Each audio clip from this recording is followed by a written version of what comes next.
दोस्तों नमस्कार, मैं हिमांशु शर्मा आपके अपने ही channel astro with Sharma ji में मैं आप सभी का हार्दिक अभिनंदन करता हूं। आज हम ग्रहों के दृष्टियों के संबंध में बात करेंगे।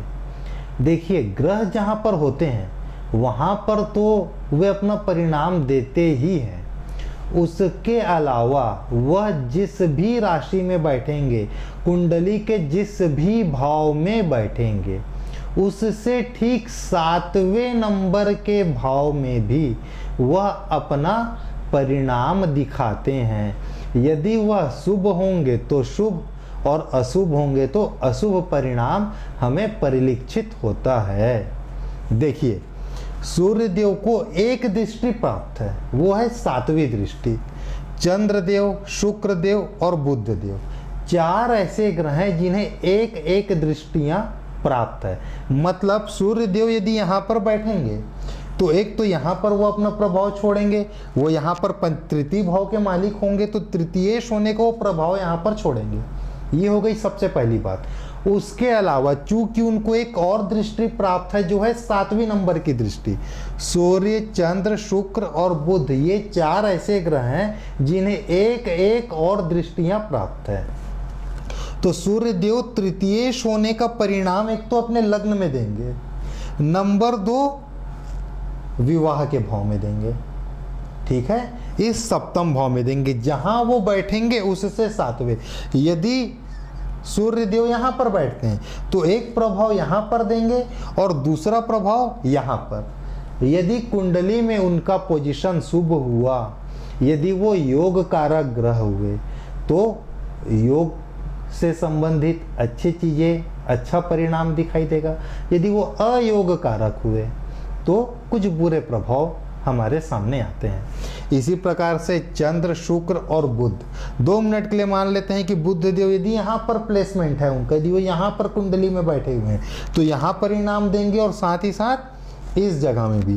क्यों? क्योंकि उनको 7वीं एक और दृष्टि प्राप्त है। आप गिन के देखिए, 1 2 3 4 5 6 7, यहाँ और उससे ठीक सामने वाला जो भाव होता है वो उसका 7वां भाव होता है। 2 जगहों में जो 4 ग्रह होते हैं वो अपना दृष्टि का प्रभाव देते हैं। इसके अलावा गुरु, राहु, केतु, 3 ऐसे ग्रह हैं जिन्हें 3 दृष्टियां प्राप्त है। मतलब यदि गुरुदेव यहाँ पर बैठ गए, ठीक है, तो एक तो यहाँ पर तो अपना असर देंगे ही देंगे। इसके अलावा यहाँ से 5वें, 1 2 3 4 5, यहाँ पर भी वह अपना असर दिखाएंगे, ठीक है। उसके बाद 6 7, यहाँ पर भी उनका परिणाम हमें परिलक्षित होगा। फिर 8 और 9, यहाँ पर भी हमें परिणाम मिलेगा, ठीक है। देखिए, यदि गुरु यहाँ पर बैठ जाए जुपिटर, तो एक तो यहाँ पर वो अपना परिणाम देंगे क्योंकि यहाँ पर वो बैठे हुए हैं। दूसरा 1 2 3 4 5, यहाँ पर वो अपना दूसरा परिणाम देंगे, ठीक है। 1 के बाद 5, फिर 7 6 7, यह उनकी 7वीं दृष्टि यहाँ पर पड़ेगी। यहाँ बैठे हुए हैं तो यहाँ अपना परिणाम देंगे। इसके साथ ही साथ 1 2 3 4 5, उन्हें कौन कौन सी दृष्टियाँ प्राप्त है? गुरु को 5वीं 7वीं और 9वीं। 5वीं दृष्टि यहाँ पर, 6वीं 6 7, 7वीं दृष्टि यहाँ पर, फिर 8 और 9, एक परिणाम वो यहाँ पर देंगे, ठीक है। इस प्रकार से यहाँ पर बैठे हुए गुरु यहाँ, यहाँ और यहाँ 3 अलग अलग जगहों में अपना परिणाम देंगे। कुल मिला के 4 जगह, एक जगह में तो बैठे हुए हैं और 3 जगह उनकी पूर्ण दृष्टि पड़ना, पूर्ण दृष्टि, ठीक है। राहु और केतु भी इसी प्रकार, उनको गुरु के जैसे ही बृहस्पति देव के जैसे ही 5वीं 7वीं और 9वीं 3 दृष्टियां प्राप्त है। इसके बाद शनि देव को 3री 7वीं और 10वीं 3 दृष्टियां प्राप्त है। मतलब यदि शनि देव यहाँ पर बैठ गए, 2 मिनट के लिए मैं मान लेता हूँ, तो 1 2 3, एक यहाँ वो अपना रिजल्ट देंगे, 7वीं दृष्टि यहाँ पर उनकी पड़ेगी, 8 9 10, 10वीं दृष्टि उनकी यहाँ पर पड़ेगी। इस प्रकार से जहाँ पर वह बैठेंगे वहाँ तो अपना रिजल्ट देंगे ही देंगे, साथ ही साथ शनि देव यहाँ के अलावा यहाँ से तीसरी दृष्टि 1 2 3 यहाँ पर भी वो अपना रिजल्ट देंगे। यहाँ से 7वीं 1 2 3 4 5 6 7 यहाँ पर भी शनि देव अपना रिजल्ट देंगे। और यहाँ से 10वीं दृष्टि 1 2 3 4 5 6 7 8 9 10 यहाँ पर भी वो अपना रिजल्ट देंगे। इस प्रकार से शनि देव 4 अलग अलग भाव में अपना रिजल्ट देते हैं। कारक होंगे तो कारक के अनुसार और अकारक होंगे तो अकारक के अनुसार। इसी प्रकार से मंगल देव हैं, मंगल देव को भी 3 दृष्टियां प्राप्त है। वह जहां पर बैठते हैं वहां को भी प्रभावित करते हैं और वहां से चौथे 7वें और 8वें 3 और भाव हैं जिन्हें वे प्रभावित करते हैं। ठीक है, ये तो हो गई ग्रहों के दृष्टियों की बात। अब हम देखते हैं ग्रहों में नैसर्गिक मित्रता और शत्रुता किस किस के बीच है। असल में होता यह है, देखिए, एक तो होता है नैसर्गिक मित्रता और एक होता है तात्कालिक मित्रता। तात्कालिक मित्रता मैं एक अलग से कार्यक्रम बनाकर लेकर आऊंगा। एक मैं पराशर वृहद होराशास्त्र, पराशरी होराशास्त्र का एक कॉन्सेप्ट आपके सामने रखूंगा जिसमें मैं तात्कालिक मित्रता और नैसर्गिक मित्रता इन दोनों चीज़ों के कॉम्बिनेशन को एक साथ बहुत ही अच्छे तरीके से आपको मैं वहाँ पर समझाऊंगा। लेकिन असल में इसके बाद जो मैं कार्यक्रम लेकर आने वाला हूँ वह है लग्नों के ऊपर में कि 12 लग्न में कौन कौन से ग्रह योग कारक होते हैं और कौन कौन से ग्रह अकारक होते हैं। तो इसके लिए मैं फिलहाल जो हमारे 9 ग्रह हैं उनके नैसर्गिक मित्रता और शत्रुता के संबंध में आज मैं आपसे कुछ थोड़ा बहुत बात करता हूं। देखिए, बेसिकली 2 अलग अलग ग्रुप हैं। एक है देवताओं के गुरु बृहस्पति देव का ग्रुप और दूसरा है दानवों के गुरु शुक्राचार्य जी का ग्रुप। ठीक है, तो जो देवताओं के गुरु हैं बृहस्पति देव, उनके ग्रुप में एक तो स्वयं वो, उसके बाद सूर्य, चंद्र और मंगल, ये 4 ग्रह आते हैं। आप यहाँ पर देखिए 1 2 3 4, मतलब ये ग्रह आपस में अति मित्र हैं। ठीक है, जैसे उदाहरण के लिए मैं आपके सामने एक चीज रखता हूं। यदि गुरुदेव को 2 राशियां प्राप्त है, पहली 9वीं नंबर की राशि, दूसरी 12वीं नंबर की राशि। 9वीं नंबर की राशि मतलब धनु राशि, 12वीं नंबर की राशि मतलब मीन राशि।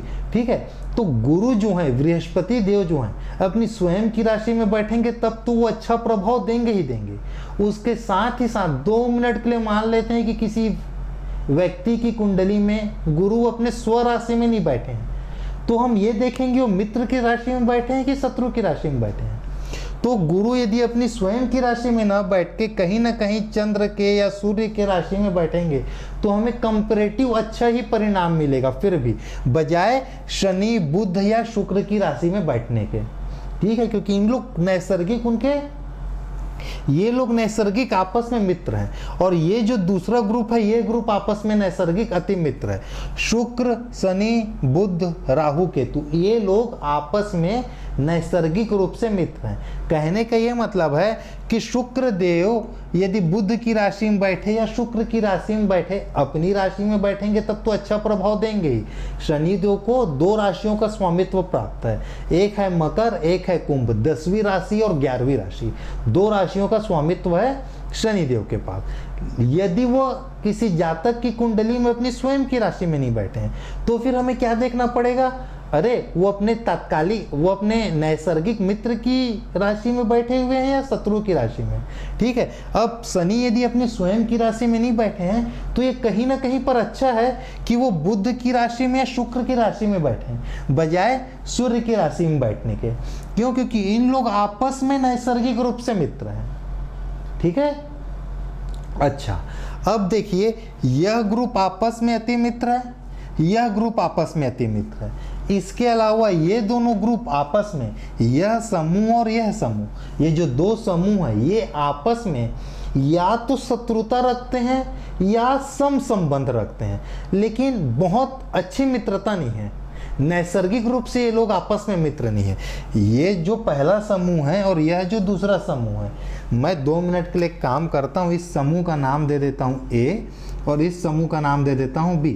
अब हमारे पास 2 अलग अलग समूह आ गए। ठीक है, तो इस समूह के सभी ग्रह आपस में अति मित्र हैं और बी समूह के भी सभी ग्रह आपस में अति मित्र हैं। लेकिन ये दोनों के दोनों जो ग्रुप हैं वो आपस में मित्र नहीं है, या तो शत्रुता रखते हैं, और शत्रुता न भी हो तो सम संबंध रखते हैं देश काल परिस्थिति के अनुसार, ठीक है। लेकिन अति मित्र वाली स्थिति नहीं है इनके बीच में। जैसे बुद्ध देव की परिप्रेक्ष्य में यदि मैं बात करूं तो वो गुरु को अपना शत्रु नहीं मानते हैं, लेकिन मंगल को, चंद्र को, इनको अपना शत्रु मानते हैं, ठीक है। शनिदेव सूर्य को अपना अति शत्रु मानते हैं। गुरु जो है वो इसमें से किसी को भी अति शत्रु नहीं मानते हैं, मोस्टली सम ही रहते हैं वो सभी ग्रहों के साथ, या तो मित्रता रखते हैं या सम रखते हैं, ठीक है। चलिए, तो इस प्रकार से हमारे पास ग्रहों में भी दो अलग अलग समूह मिल गए, एक ए समूह हो गया, एक बी समूह हो गया, ठीक है। चलिए फिर अब आज के कार्यक्रम को यहीं पर समाप्त करते हैं, ठीक है दोस्तों। अब समय है टिप ऑफ द डे का। आप जब भी घर से किसी उद्देश्य की प्राप्ति के लिए निकलें तो कभी भी निर्जल निराहार होकर ना निकले, कुछ ना कुछ अवश्य खाएं, और यदि मीठा दही खाकर निकले तो यह तो बहुत ही बड़े सौभाग्य का विषय है, बहुत ही बड़े सौभाग्य की बात है, ठीक है दोस्तों। चलिए फिर आज के कार्यक्रम को हम यहीं पर समाप्त करते हैं। आने वाले कार्यक्रम में फिर एक नए विषय के साथ मैं आपकी सेवा में हाजिर होऊंगा। आज के लिए आप सभी मुझे इजाज़त दें। धन्यवाद।